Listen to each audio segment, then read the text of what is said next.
Welcome to The Writing Life, the podcast for anyone who writes. My name is Steph. And I'm Peggy, and we're broadcasting to you from the National Centre for Writing in the heart of Norwich, UNESCO City of Literature. Peggy, you weren't on the last episode of the podcast. I had to do it solo. Oh, flying solo, Steph. Yeah, because I was on my holidays, I think. Yes, you were on your holidays, so that's well deserved. So that's allowed. Thank you. But it's lovely to have you back. Thanks so much. Thank you. Yeah, the last episode was fab, I thought. Hayley Wells, loved it. Yeah, great job. I had nothing to do with that. So, but full credit to Hayley and Ellie. Yeah. Who do we have on the podcast today, Peggy? Today, we are delighted to welcome poet, editor and literary activist Vanessa Bell, who discusses the journeys she has taken as a writer, both literally and figuratively, and her recent book tour around the UK. Lovely. Before I hand over to Vanessa, in conversation with you, no less, I wanted to give a quick shout out to the latest edition of our 30-day online writing challenge, The Writing Life, which begins on Saturday, the 1st of November. So for those that don't know, The Writing Life is a great way to spark your creativity and build a writing routine in 30 days. It's fully self-paced. You sign up online. It's only £30, so it's £1 per day to take part.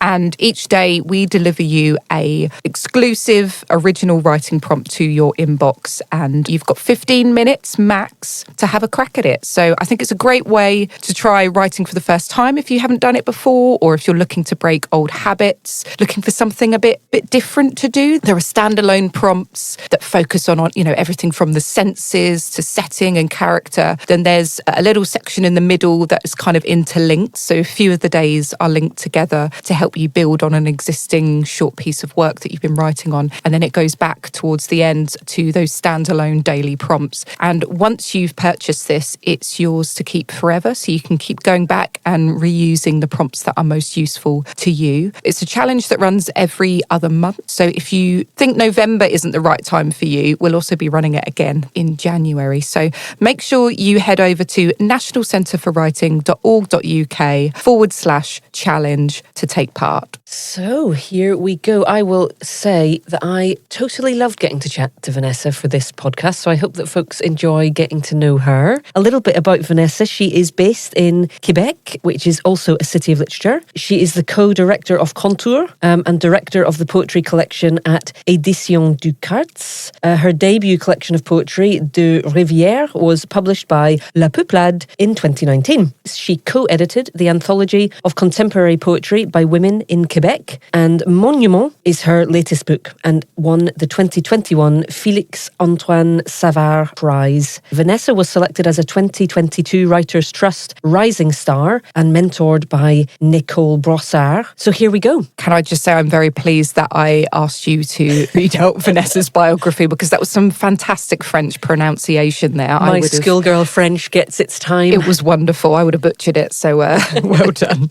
Yes, so Vanessa sat down with Peggy to discuss how her travels have transformed her as a writer and as a person. Together, they touch on her work in Quebec, the many ways a project can evolve and change over time, and how professional mentoring has uplifted her work. So now I shall hand over to Peggy in conversation with Vanessa Bell. All right. Yeah, Vanessa. I'm really excited. Oh, I'm excited. You're finally here. Bienvenue. Merci beaucoup. Oh, we're so happy that you are here with us in Norwich. Yeah, finally. It seems like it was a long time coming, but it was worth it. I mean, Dragon Hall is pretty amazing. The cottage is your team. Well, the team, should say. Yeah, I've been having a blast in Norwich since 3 days now. You're packing in a lot into a short space. Yeah, definitely. Which is beautiful. I'm going to ask you a little bit about why you're here and about your UK tour and your plans. But before I do that, can I kick off by asking you, from what aspect of your writing life am I distracting you from? So this podcast is, as you know, called The Writing Life. So I'm interested in what your writing life normally might look like. Oh, two things. At that time of the year, I'm doing my taxes. So that's what I was still trying to finish this morning. So yeah, in Quebec, where I'm from, we do not work with that agent thing. So mostly as a writer, you would do your own promotion, have to do the book deal, and and then also the invoice and all the stuff. So I was doing my taxes this morning, but also it's the time of the year because I'm also an editor in charge of a poetry collection at that beautiful publishing house up north in Quebec in Rouyn-Noranda called Éditions du Quartz. And I've got 2 books that are about to go to the printers. Wow. So I was just shaking on them again, being sure that there's no mistakes and that it's really the way we want the book to look like, and that the text is good and that the colors are right. And so that's what I was finishing this morning. Okay. Can I circle back? So when you say in Quebec you don't have agents, what's that? So that's just not a culture that is attached to writers specifically, or? Yeah, exactly. Because within the French province, because obviously people over Canada do have agents, but we don't have this system much. I know maybe about 10 to 15 professional writers that do work with agents, but that's very uncommon. So maybe because it is such a small market, because we are surrounded by English-speaking and writing people. Mostly when you go international as a Quebec writer, that means you go to France and Belgium and Switzerland and some North African countries as well, Haiti maybe. But so mostly it's like the invitations and all that stuff goes directly through you and or your publishing house. So it's quite different. And well, I should say also the money is real different when I compare with my friends from the English Canada. Like it's a very different scene. It's really, really interesting. Yeah. It is. And that, what I'm sharing at the moment, it's something that is mostly unknown to the English writing Canadian writers, because that's not knowledge that goes around. And so, was it 5 years ago? I was nominated as a Rising Stars by the Writers' Trust of Canada through the mentorship program. So I'm being mentored by this very amazing, legend, great woman, thinker, activist, Nicole Brossard. And as being part, I was the first French writer in Canada to be part of it. And the Writers' Trust was somehow very surprised because they never thought that at some point someone writing in French would be part of it. And so if we just fast forward in time, I went to that residency at the Banff Center with the other rising stars of that specific years. But then we got into talking about how do you manage your time and how do you communicate around your writing and how do you do promotion and book deals and all that stuff. And I was very shocked that they really didn't know about the way we've been working, and the other way around is the same. So at that time, I decided that I would join the advisory group of the Writers' Trust. And ever since, and I'm not the only one, but on the advisory group, I'm the only one representing the French writers throughout Canada. And I think this is very important that we keep on building those bridges between languages and literatures, because there's not only the French and the Anglophone literature in Canada, there's also the First Nations literatures. So it's very, I guess I'm a geek, but I guess I'm a geek, understatement. But I feel this is very fascinating, and that's also what is really important in my work is being part of a community and having this community growing. Yes, the responsibility to your peers and sisters and fellows. Yes. So it's not only about the readers, it's also about the community and everyone involved in it. Yeah. And of that, well, just because you've mentioned being a rising star, congrats. Well, thank you. What does that mentor-mentee relationship, what has that done for you and to your practice, would you say? That's such a huge question. I'm still... That's the whole podcast now, is just... why did I took that path? No, but it is huge because I'm still just getting the sense of it now, and it's been 5 years. So the way that the Rising Stars program works is very, very interesting, meaning that every year the Writers' Trust will select 5 proeminent writers that, do have an international career, has been translated, has really lived the writing life, right? And they would have, I don't know how to say this in English, like a white card, like a... Yes, a wild card is right. Okay. Yes, yeah. Okay. Yeah, it ran like a choice that's left of expectations, kind of. Exactly. Yes, yeah. So they are free to choose whoever they think are the future writer of Canadian literature, whatever that means. That's another question for another podcast, please. But yeah, so the only thing is that you have to be at the beginning of your career, and they have to think that you have something special within the thinking, the writing, and the way you're involved in the writing life. And so I must say that as a Quebec writer, I didn't know about the Writers' Trust, first of all, which is a big deal across Canada, but like, again, not very talking to one another. So when I got that email, I thought it was a scam. I thought it was a joke. And then they've called me several times before I finally answered the call saying, hey, you've been nominated as a rising star. And I was like, what is this? But thank you. Yay. And so they've explained it to me, and I went online and I saw that it was a real thing. And that comes with three very important things. The first thing is the money, right? Because the money is the nerve, always, because that's money means time free of everything else in order to write. So it comes with a 10,000 grant and a 2 weeks residency at the BAM Center with the team. And there you have other mentors that are there to help you through the writing. But especially it comes with recognition. Validation. Oh, yeah. To do this. Yeah. Yes. And the mentor is not only there to help you through the text or the book you're writing at the moment. It's really like, let me take you under my wing and let me introduce you to this writing life and to the world, really. Open doors. Oh, yeah. Oh, yeah. It's a very generous position. And when I got that, at that time, I only had one collection of poetry out, De Rivières at la Peuplade, which is a best-selling poetry book in Quebec, but also doing very good in Europe, in Francophone Europe. And I had just published an anthology about women's poetry over the 2 last decades in Quebec. So I'm still a baby writer, but I was a newborn writer back then. And when Nicole came to me, she said, well, what are we going to work on? And she thought it would be poetry, right? And I told her, well, I know you don't do only poetry, also like she does essay, and she's an amazing writer. You must, Nicole Brossard, again, just look at her online. And I've told her, well, I have this story that I wrote. I was asked to write a short story for a magazine, and I really don't know how to write short stories. I'm really bad at it. So I've written the text, and I gave back the text, and they went like, oh, this is a very interesting story, and wow, the writing, but that's not a short story. I was like, okay, well, so that text existed, and it kept on insisting on me. And so that's how I discovered that I was on the way for a novel.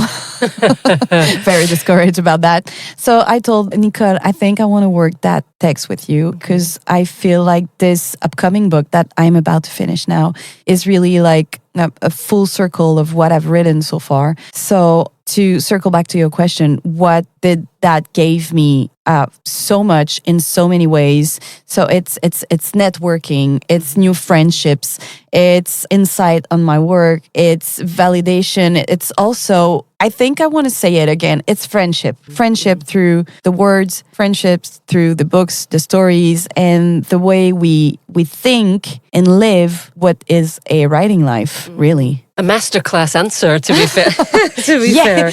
Imagine if it was in French, it would be like so incredible. Much better. I did want to ask then, so sort of linked to friendships in a way. You know, we met in Quebec City when Quebec City, which is also a city of UNESCO City of Literature, hosted us all for the annual conference. And fast forwarding to now, I think then when we all met, us and with Nottingham and with Manchester and with Exeter, among all of the other cities, we started to think about how we could plot a way to bring you to the UK so you could meet readers and writers here. And here's where we are now. So I wanted to ask you about what you're doing here. You're with us, obviously, you've mentioned for a very short spell, but you're travelling all over you've been in Dublin recently. Tell us a little bit, both about what the plan is, but also I'd love to know a little bit, and I'm quoting you here, something you said when we chatted earlier. You said that to be in somewhere else you can be anyone you want to be. And I love that idea. And I wonder what that does for your work, the idea of traveling more generally, because you travel a lot. So first of all, what are you doing now and what does that bring? So I'm touring an old book, which is very fun to rediscover your own work through time and distance. So the book is called Monument. And to make it a long story short, it's a book I've never intended to write. So at first it was a zine that I did during the pandemic with my, I cannot say late husband, he's not dead. It's just not my husband, ex-husband. Former husband. That's nice. Okay, so that's a book I did with my former husband. You might want to start that from the top because you can see just this is a book I did with my... No, actually, I think I want to keep it. Keep all that in, okay. Yeah, that's great. So hi, Kevin. That's a book I did with my former husband back while the pandemic. We had that free time and we've decided to engage in that online residency. And so within 40 hours, we got a book, a zine, a small zine made of pictures that he took with old broken cameras throughout Newfoundland. And I wrote poems, in motion poems, I would say, which are mostly a love letter to the land and a love letter to that person I was with. And a love letter to the wind, because I do love the wind.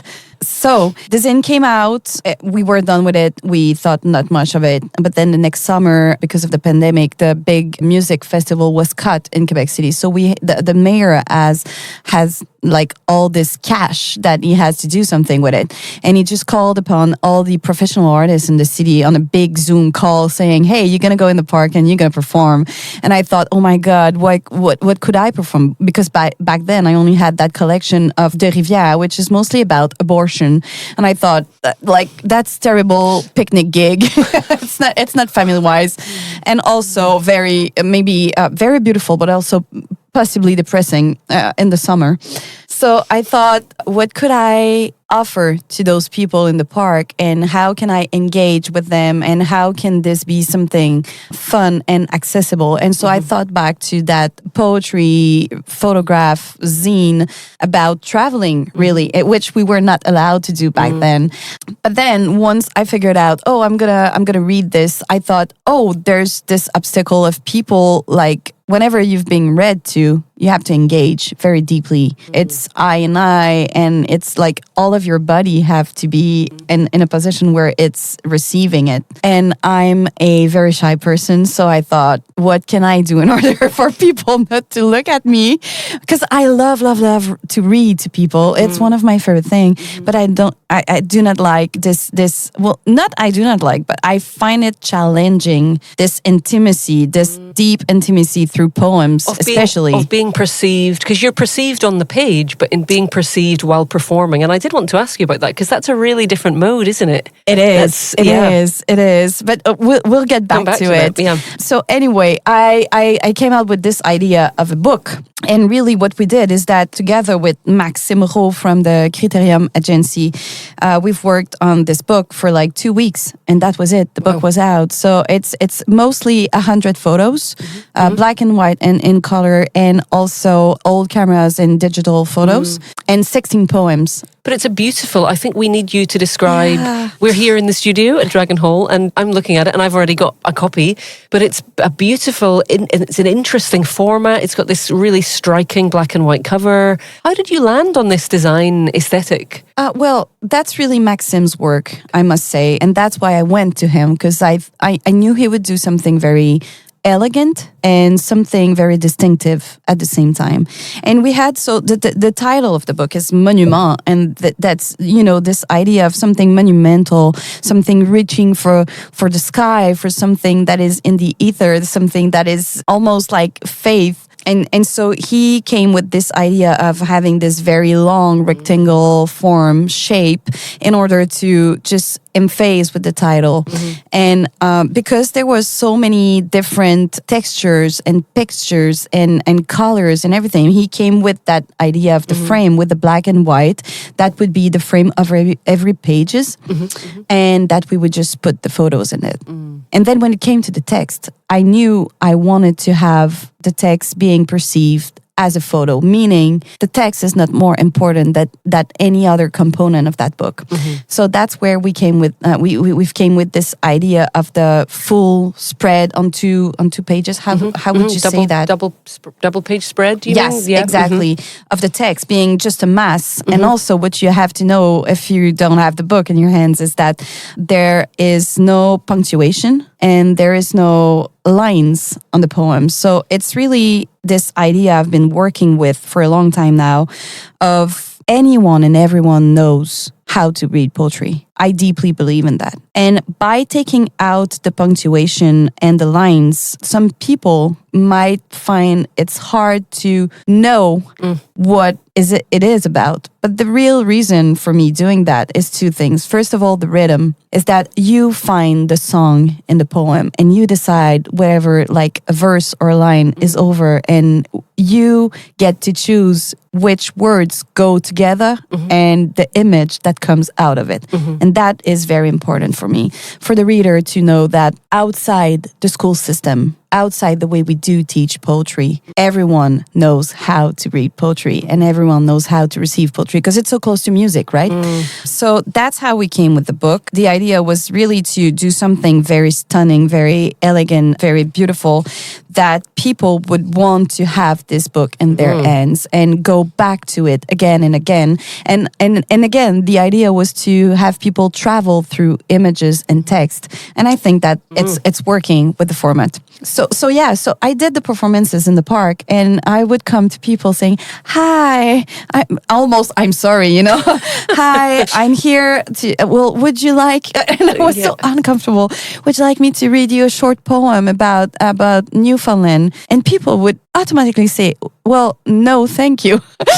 It went on for almost 2 weeks of just people turning me over, saying, "No, thank you." How did you find the courage within that to keep? Because you've already said you were shy. This wasn't a play. How did you keep going then? Well, two things. I knew the poems are good. I knew they were. So I was like, well, someone at some point will be happy to listen to one of them. And also, honestly, just the money. I had to do it in order to get the money. And it was hard time because we were not working as artists while the pandemic, not much. But then I've decided to switch my approach, and I was going to people saying, "Hi, how would you like me to read you a very short story about a trip to Newfoundland?" And people were like, "Oh yeah, of course." So I would read one poem, and then they would oftentimes ask me to read a second one. And it would go on like this, maybe for 3 or 4 poems. And then I would tell them the very terrible, ugly truth. And was like, well, that's poetry and you like it. Yeah, and that led to very, very interesting conversation, because the idea was not to read as much as I could. It was really to engage with people and having them interacting with different kind of art.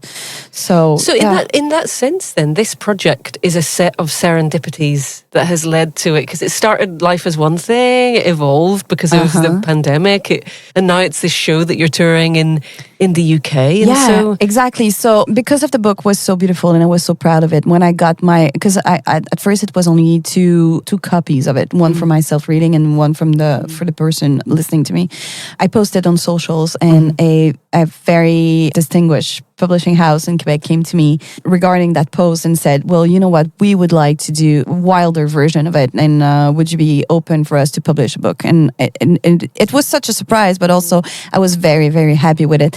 So yes, the book came out, and again, because the book was not supposed to be a book, I really felt like I needed to tell that story over and over again. So then from a zine to performance to a book, I've circled back to a performance. So I had this art exhibition that I've curated with video, photography, ceramics, and I was performing the text in it. And that was on several festivals in the province, throughout the province of Quebec. And when we've met, I gift you one copy of the book, and also one to Ivan Watson in Manchester City of Literature.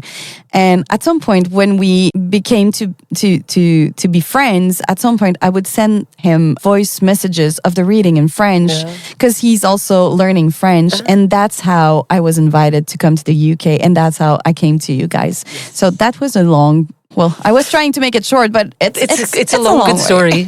Yes. You know, yeah. So when I knew that I was coming to Manchester, Exeter, Nottingham, and then Dublin, I was really stressed about it and also very excited about it. And with Ivan, we thought, well, my voice is way better in French, way more interesting, like deeper, and the flow is really good. And we thought, okay, so how can I perform this text in French in the UK, in England, and in Ireland, but still people like can get a sense of where we're going, because it's not only the music. At some point, it's fun to be able to engage with the text. So I've came with this idea to work with the just terrific graphic designer and writer. She's called Dominique Rivard, and she's from Quebec, but she's based now in Glasgow. And I thought that's really interesting to be working with someone that is already on the field and that get a sense of the design and what could be interesting in order like for people to feel and touch and what kind of colors and papers and everything. So we've worked with this idea of having just this very small portable show. And this is what the audience members receive when they now see the show in full. Exactly. So the show mostly is it's just a 20-minute reading, right? So people come in and it's 5 people at a time. And I read, it's like bedtime story. It's very contemplative. Intimate. Yeah, it's very intimate, very calm. I guess that's also a reflection of who I am. And I give them those envelopes in which you get the full translation of the book, a card of Newfoundland, a lucky penny from Canada, and also different pictures that are in the book that Dominique printed with risography. So it's all hand printed in Glasgow, and it's so interesting as an artist, as a writer, to first of all have your work translated. That's one thing, but also to revisit, to have the chance really to visit again a text that you've written several years ago in very different condition. As I was saying, I was married back then. It was a love letter to that person, to our honeymoon. It was something very in the moment. It was almost like a picture. But then coming back to it 3 years later with the divorce, with also better skills as a writer, as a performer, it has been such a fantastic journey. And still the love remains, because the love that is within the text, that's intact, and that's where fiction and real life just meet, and how it's so beautifully preserved. Yes, I was going to say enshrined, but preserved is better. You've captured it here. That's how I feel about it. Yeah. Perfect. Okay. Circling all the way back to my original thought, which was and I just find this really interesting. And I know that Vanessa, as an artist and a writer, you do a lot of traveling and a lot of residency work. But that idea of being somebody new or finding new things about yourself wherever you are, I just wondered about that. And I wondered what that does for your work, for the tools that you have at your disposal. How are they informed by this kind of life, this travel, languages, different selves? Yeah, well, I guess 2 things. First one is I am someone that gives myself many permissions. So I don't feel like it's a lie whenever I go, for say, to Europe, and that I just dress differently, or I wear my hair differently, or I speak differently, or I speak of different topics that I would usually get into in Quebec. So that's one thing, just this very vast freedom of meeting yourself again and again and again. And that's what travel does. Marguerite Duras, a French writer, Belgian French writer, used to say, dans le voyage, il y a le temps du voyage, meaning when you're traveling, it's not the destination, it's the time when you travel. That is where you meet yourself again, and that's where you're in conversation with yourself. And that's a line that really stayed with me, and that's probably what I like about traveling. Like whenever I'm in Europe, I have no data on my phone, and that's on purpose, because I do like to take the train for 4 hours and just look at the window and just be with myself. Sometimes it's terrible, but sometimes it's really good. So to answer your question, that traveling part of my job, I suppose, it's very mysterious in a way. And I'm not sure I want to know the mechanic of it, I like how it just transformed me and I accept this. But I would say for sure, well, of course, the friendships and the people you meet, but for me specifically, it's the land on which I travel. And it's as I was saying previously, like the wind that you've experienced, the way the sun hits your skin, the smells. Well, usually, even if I'm really tired while traveling, it's just like it's such an awakening, and it's really being open all the time. And I think for the second thing I wanted to say is that for me, writing always begins within the body. And that's really important. I'm not the only one saying that.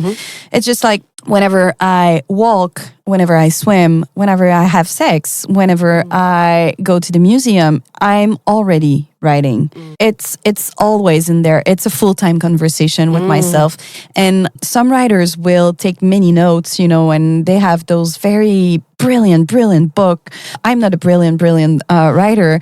And in the way that what I like about this is that I feel like experiencing the world through different lens and letting it go. And then I just go back to it and I just like, how do I feel about what I've been through 2 months ago or 2 days ago or 2 hours ago? And that's where the real writing, meaning like the words on paper or on laptop, should I say, begin for me. So in that way, residencies and traveling are a good way to, I suppose, to take news of myself as a person, as a writer, which ultimately goes together. Yeah. Does that answer the question? Yeah, more than.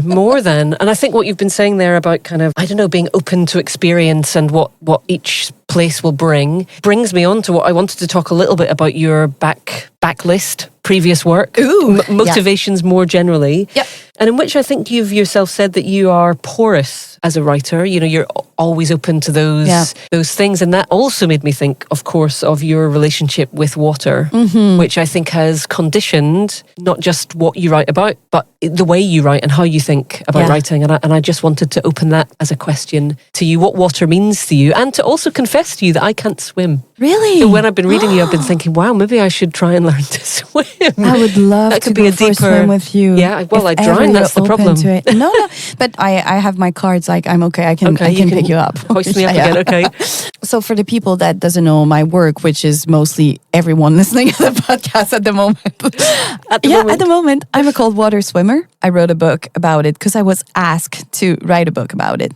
It's kind of a mix between an essay and a guide to cold water swimming or just open water swimming. And I thought it would be a very easy book to write about because it was just so formal. It was just like, you do this, this is hypothermia, choose those boots and those gloves.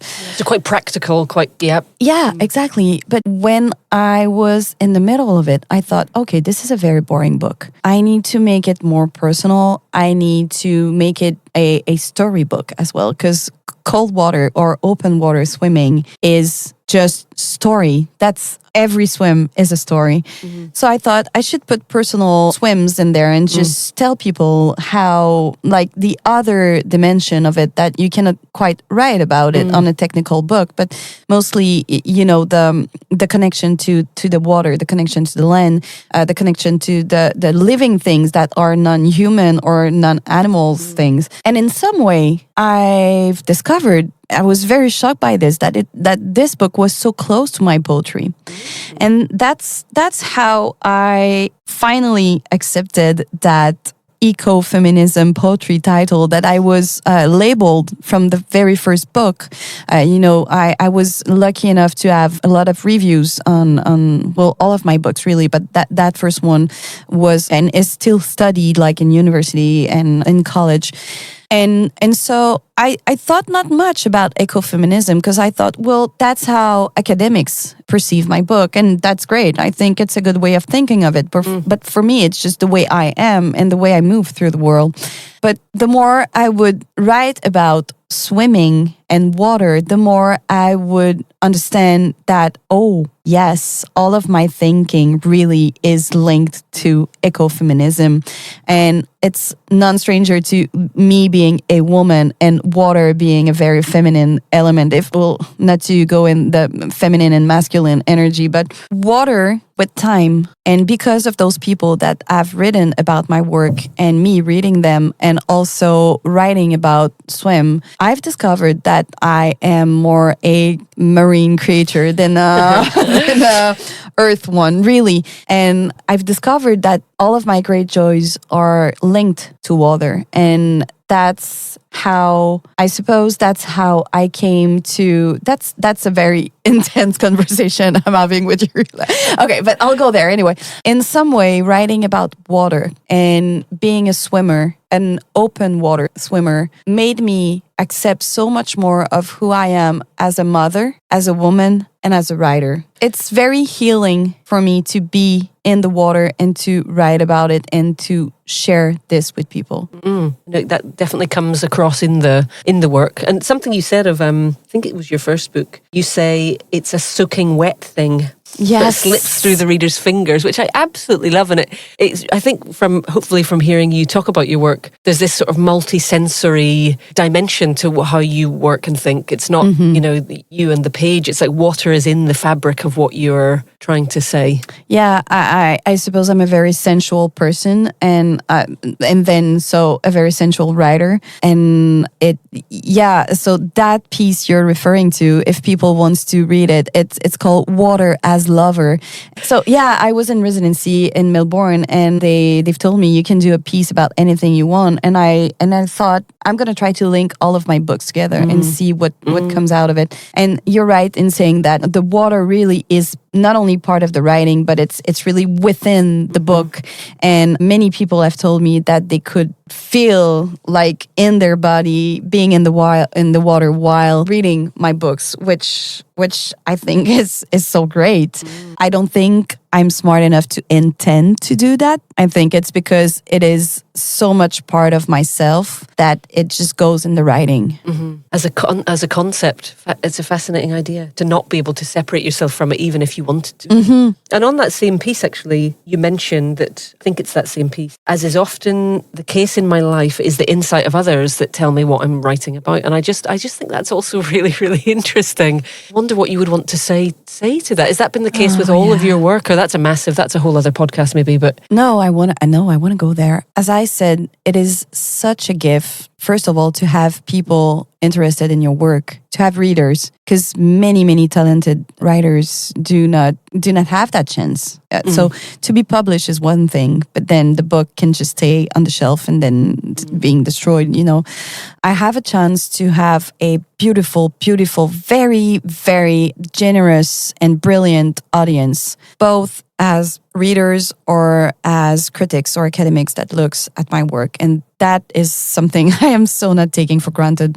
And it makes my life so much richer. And many people would disagree with this, but as a writer, I don't think it's my job to think about my work, meaning I do think a lot about what I'm writing, about the way I present it, about the game I want to play with the reader, about the music and the sensory of the text. But my position on it is that I do not have to anticipate what people will think about it. I have to be true. That's the only thing I have to do. And I have to be generous. And I have to give whatever I can give to the book, but also to the readers. And so when I wrote that, oftentimes people are the one informing on what I'm writing. So just to circle back to that first book, De Rivières, the first title was Feu ma maison, meaning it's the concept like there's a house and there's fire. Mm-hmm. And at some point, maybe 2 weeks before we went printing the book, my editor called me and she said, "You have to change the title." I was like,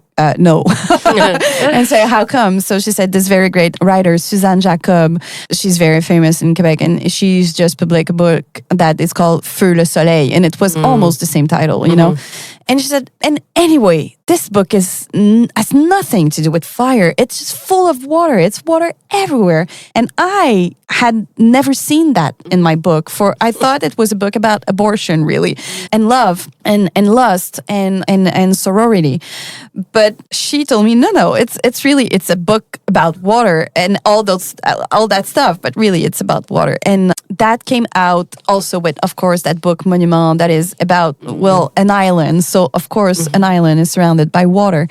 But the insight I got from readers and from critics really led me to the book I'm writing at the moment. And this is very precious because I would have never, ever gone for a novel. That's not something I wanted. Those characters just came to me and kept on pushing and really living with me. But because of that insight, I had the courage to go and meet that text that I was bearing. So it's really because of them that I was able to engage with it, because I stayed away from that idea and that text for so long. The first time I've written the short story that I've talked to you about, at the end of the short story, 10 pages, really short. I've written it all in an hour, really, very fast. And I finished it and I just burst into tears because I knew that what was on the page was telling me you have to leave your family and you have to leave your love and your husband. It was like the text revealed this to me. And because of the love regarding my work and who I am as a writer that I received from the outside perception of it, I was strong enough to say, well, you know what? In time, when I feel ready, I'll go back to it and I will write that story. Because it's important for me, but I think also it's just, I've been given so much. I feel like this is a way of responding to it. Does that make sense? Yes, yeah, absolutely. And that's the current project, of course, is the novel. Yes. That's what you're working on just at the minute. And in the cottage, I think you, apart from the taxes, is that a typical mode for you to write compulsively and fast? And is that the way it is? Or Yes. So I do envy very much people that, can write for an hour a day or just sits and do that, whatever comes out, and then they just pick it up again and again. I don't know. I felt lazy for a very long time, but then I figured that it's just, I'm a very intense person. And of course, that also reflects in my creation. So I would say that usually I write a book within 2 to 3 weeks. Wow. But it's 2 to 3 weeks where I forgot that I am a human being. I don't eat, I don't sleep, I don't talk to anyone. I forget that I'm a mom. It's really disturbing, shall I say. And of course, the novel asks for a different time because it's way longer than poetry. Yeah, and you can't not eat for the length of a novel. No, no. But I love to eat. That's something about me. So yeah, I do write really fast, but I carry the text for sometimes years and years and years before I get to it. Oftentimes the book is all written in my head, but it's just I'm not ready yet to see what it's telling me about myself. So sometimes I just dissociate it with the book, saying I know this book is ready and it's all there and I just have to write it. But I have to be brave enough and I have to be really full of love to be in the writing mode. On that note, about feeling brave enough, I did want to ask you anyway about the writers who give you courage, who keep you company, and I don't mean Nicole, for example, although maybe I also mean Nicole, but I mean who are the texts, who are the people who are no longer that you can call up, who gives you courage? So many people. Oh, where to start? I suppose as a writer, staying within the book world, Marianne Engel would be one of them. She wrote this beautiful book that is called Bear, and it's about a love affair between a woman and a bear. And in the book I'm writing currently, there is a love relationship within a woman in a lake. So that was an important book for me to read and to come back to in the way I love when writers have ideas and follow them, regardless of where it's taking them, regardless of the moral or whatever we are supposed to think about something, but they just go for it. In that sense, Audrey Wilhelmy, she's been translated in English. She's an amazing, beautiful Quebec writer. She writes beautiful novels with very strong, courageous, very sensual women and a timeless landscapes. She is someone that keeps me company as a person and as a writer. Oftentimes, I love to think of the permission she gives herself. there are countless, activists and feminists that also in different way inform my work. It's not a question for me if I am or not a feminist writer. I am a woman, therefore I am feminist. I wouldn't say that my work really always sound maybe like a feminist piece, but it's really important in the way I carry the text to have all those very strong women voices and again, community surrounding myself. I don't know if that's exactly the answer you were looking for, because I could name drop so many artists or people. But I think I did mean it on a deeper level of not just here's some books I've enjoyed or books that have informed my practice. It's more, who's the poet laureate of your soul, who's... Oh, that's beautiful. And the answer maybe is disappointing. But in the past 2 years, I came to understand that the rivers are the poet laureates to my soul. Really, the very intense yet quiet presence of the living. So we've got this very huge river in Quebec. You know of it, Le Fleuve. I met her. Yes, Le Fleuve Saint-Laurent. And almost everyone in the province has a very deep relation and connection to that river.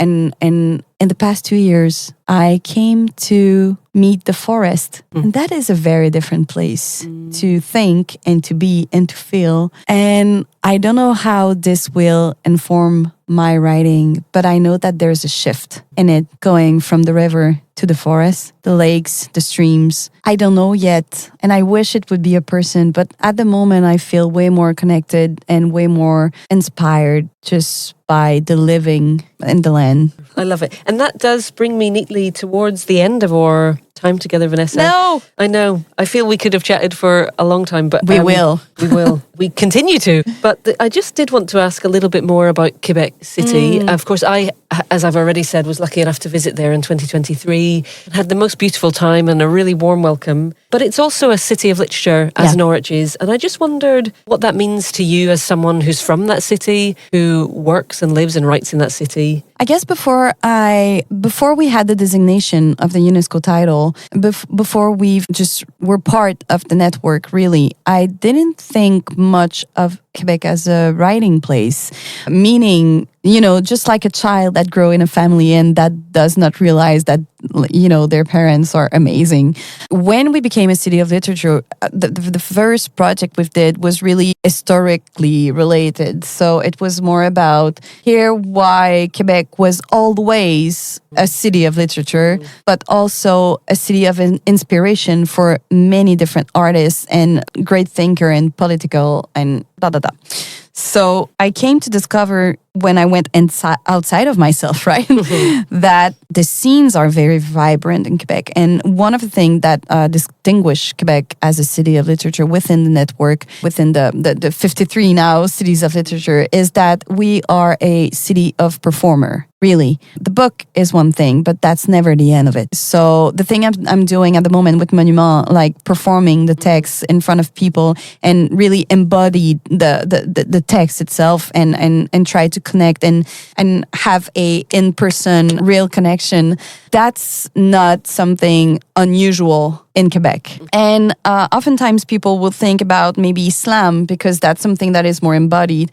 but really any type of literature is led through that direction in Quebec. And that's something that I think is really remarkable, and it tells a lot about also the story of Quebec, really, which, we were put on boats 400 years ago and dumped on someone else's land, and we've just stayed there as settlers, and most of people were very poor people in a way of education meaning, but they were a good storyteller, and I think that this is still true. And we've learned so much from the First Nations, especially Quebec is connected to Wendake, that is a First Nation. So there is 11 First Nations throughout the province of Quebec, and each of them have a very exciting, rich tradition of oral transmission and the way they tell stories. And I feel that we were fortunate enough, for those who were in contact with the First Nations in a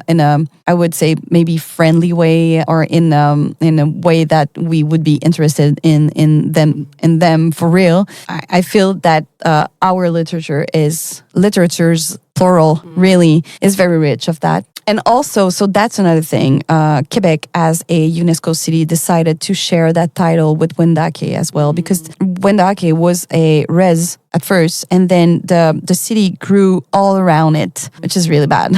But there's no border, like someone could just go through Wendake not noticing they are on indigenous lands.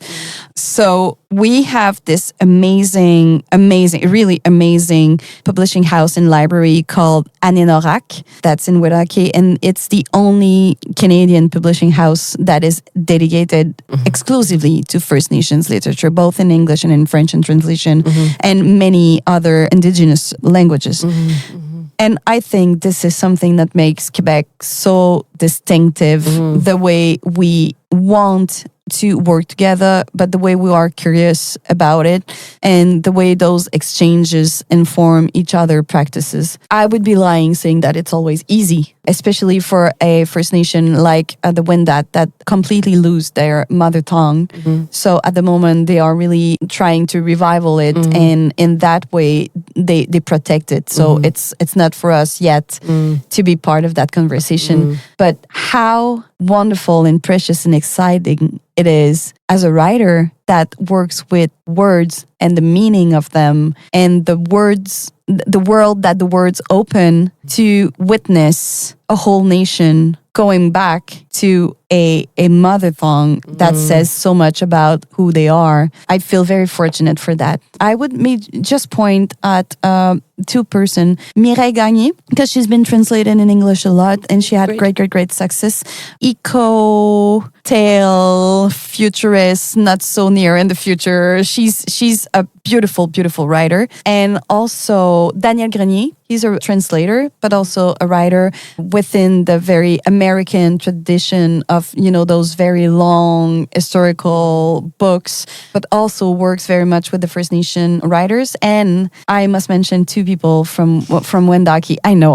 Good. This podcast needs to end. I'm so sorry, people, for you listening at me, blah, blah, blah. Just write to me on Instagram and I'll give you more feedback. But so Louis-Carl Picard-Siwi, he's Wendat, and he has this whole incredible, so exciting fiction about, he took like all the stereotypes of indigenous lands and put them into a fictional village with just amazing characters that are so true and so grotesque at the same time. And I love the way he's really embodying the indigenous literature from Canada within a francophone language. He's just hilarious. And André Lévesque-Siwi, I think you've heard her sing. She's a vocalist, but also a poet, and she's one of the people working really hard on the revitalization of the language. And she is so precious. She sang for us, I think, at the conference, didn't she? And she was out of this world. Yes, she is, and also outstanding poet. And someone that really is interested in sharing the language. And so, of course, in what I think the book and literature is about, which is meeting one another within our truth. I'm going to ask one final question. We might well cut off there because that was beautiful, but just a final little short question and answer. Yeah. It's just, you leave us tomorrow. You're heading back to Manchester. Yeah. I just wonder what will you take with you from Norwich? Apart from some great merch, a great ring. So we can cut that bit. What will you take with you from Norwich? Well, it might look like nothing, but the beauty of it is something really important for me. The city is beautiful in so many ways, in the way that people live in it, in the way that people move in it and sing in it and create in it. And yesterday I was fortunate enough to meet two beautiful women, and I've been meaning to write to you about that. So I'm just going to say it on air. It was one of the most important conversations I had in my life, I think, talking with Ali and you. I got that sense of womanhood and women's as creator. And it was such a beautiful, deep, fun, funny, interesting conversation that we had about, you know, the way we carry ourselves in the world and the way we make community and the way we make art happen and the way we keep insisting on that life. That is not an easy life. Yeah, still, I'm not sure what I get out of it, but I know I am way much richer for that moment and that conversation and the way you've presented the city to me. So I'm going away with a sense of I'll come back. But really, Good, I'm going away with the sense of I met a friend in Norwich and I'll get back to Norwich and see what happens in the writing with it.